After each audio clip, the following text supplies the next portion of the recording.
Welcome back to another edition of Ballaholics, the show for those who simply can't get enough about basketball. I'm Sam, we have Carbs and Ian Mills, known as Meek Mills. We got Meek joining the show. Welcome guys to the show. Guys, I like your ties. I like Carbs, I like your ties. Thank you so much. Got the blue and the black, I see that? Oh yeah. Love it. Alright guys, so obviously you guys know because you've been watching our other YouTube videos, we got the new Ballaholics Instagram. Give that a follow before I say anything else. What's that? Ballaholics BTV. Give that a follow. We're posting all our content. You're going to get some sneak peeks of our content and our segments. So let's get on. We're going to talk about, NBA season's been rolling around. The Phoenix Suns, they've been going off. I mean, they've been heating up over there. They're like 5-2, I believe, or 5-2. They've been on a tear. Are you guys buying or selling the Phoenix Suns making the playoffs? I'm buying. I'm definitely buying. They're playing great right now. Devin Booker looks like an all-star. I really think they'll slip in. Maybe if it's a low seed, but they will be in the playoffs. I feel like. I mean, I'm buying Devin Booker being an all-star. I think that they're going to be a good team down the stretch. I honestly love Monty Williams. He's been an incredible coach so far. I think it was a travesty he was fired from the Pelicans a few years ago. But this roster is not made for the playoffs. When you're talking, let's think of the Suns roster, right? You think of Devin Booker, Aaron Baines, DeAndre Ayton, who's suspended for 20 more games. I think down the stretch, they're not built for the regular season schedule. Honestly, I think they'll come close, probably 9-10 seed, but they'll barely miss. They picked up some veterans though this offseason. Aaron Baines, Ricky Rubio. Aaron Baines, I don't want to hear any more about Aaron Baines. He's the definition of just kind of a joke. I do like the addition of Ricky Rubio. I do like the addition of Ricky Rubio though. They do need a playmaker. I think he's been playing very well this season. We'll see if that continues down the stretch of the season though. I have to agree. I mean, they're not going to make the playoffs. However, they are heading in the right direction. This Phoenix Suns team, they caught everyone off guard. I mean, this team was a bomb dweller last season. They were expected to do so also this season, but they've been going off. And, Devin Booker, I owe you an apology, Devin Booker, because last season I was criticizing you because you would score all these points, put up glamoring stats, but your team would never win. It would never translate to W's. So when I look at Devin Booker, I mean, he's been going off. He really looks like a bona fide superstar. I mean, let's forget, they're 5-2, the Phoenix Suns. How did they get their wins? What are the quality of their wins? They beat the Los Angeles Clippers. That team was undefeated with Kawhi Leonard. They defeated, the 76ers, that's right. Yeah. They defeated the Philadelphia 76ers. They were undefeated. So the quality of the wins that the Phoenix Suns are getting, they're getting some really nice quality wins. And like you said earlier with Monty Williams, Devin Booker, he's had 5 head coaches since he's been drafted in 2015. And Monty Williams looks like the right fit, just right off the get-go. They've been clicking on all cylinders. Ricky Rubio, it's a match made in heaven with Ricky Rubio and Devin Booker because Ricky Rubio, he's a playmaker. And the Phoenix Suns, they were lacking that dynamic playmaker.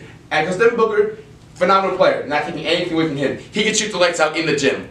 However, Ricky Rubio is the playmaker. He facilitates the ball movement, and he's going to be perfect. He's going to, it's like a puzzle piece. It fits in perfectly for Devin Booker. I completely agree. I love everything you just said. But I think you forgot one thing. Kelly Oubre. My guy Kelly Oubre has improved so much this season. He's taken DeAndre Ayton's place with him out as being the second option. And he's, with those steps, especially obviously with the additions of Ricky Rubio, that entire team's really coming together. And they're proof that tanking can work. They've lost for so many seasons. They've went through the rough patches, and they're really coming out, and I really think they're going to make the playoffs.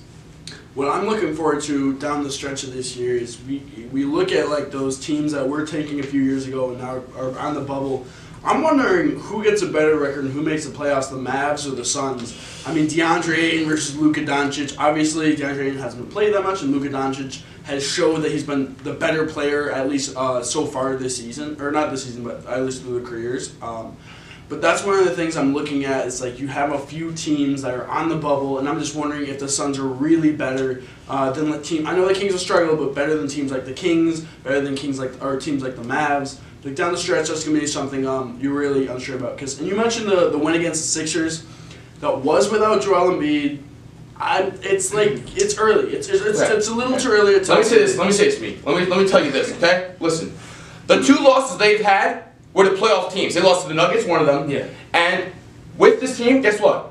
Both those losses, They lost by a total of 2 points combined in those 2 games. Well, they So lost those to two what, losses, the Jazz? they lost to the Jazz Yeah, and the Nuggets.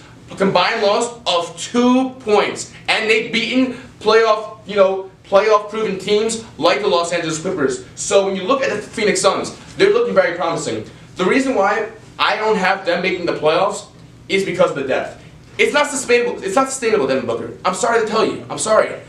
Because you don't have the depth. You're not as good as you are, Devin Booker. And let me just say this, Devin Booker. I really like what I've been seeing. Devin Booker has a chance to be a 50-50-90 player. He truly does. I mean, look at the last stats he had against Philadelphia 76ers. Had 40 points.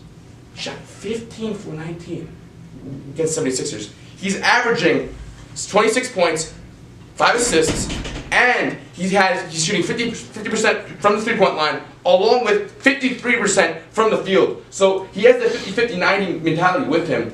However, it's just the depth. That's the problem I have there. Dallas Mavericks are a more complete team. They have Porzingis. They have Luka Doncic. I trust them to make the playoffs over the Phoenix Suns. Yeah, I just think that teams don't really have enough, I want to say, film on this yet. Like, this is obviously new and obviously been playing well, but it's one of those things where it's like so new, teams haven't adjusted to it yet. But again, I agree with you down the stretch. I don't know how sustainable it is. Again, depth is a huge question.